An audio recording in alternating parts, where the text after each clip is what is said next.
How to contact Meta Facebook Live Chat and support. In this quick video, I'm going to show you how you can reach out with Meta Facebook Live Chat and support. So, of course, you need to get access with your Facebook Business Suite, which is going to be this one, and make sure that you have selected the correct page that you're going to be interacting with. So, this is going to be your interface or your home screen from Facebook Business Suite.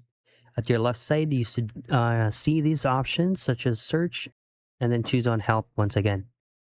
Now you will have this box at your right side. Once you click on help, all the articles that will be shown here are all helpful.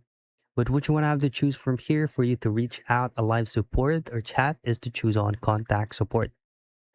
Next is you just need to be specific on this box right here so that the agent that will cater your concern will provide you better resolution. Now you will be queued on available agents once you have fully done all these prompts right here. And that's it. It's how you contact Meta Facebook Live Chat and support.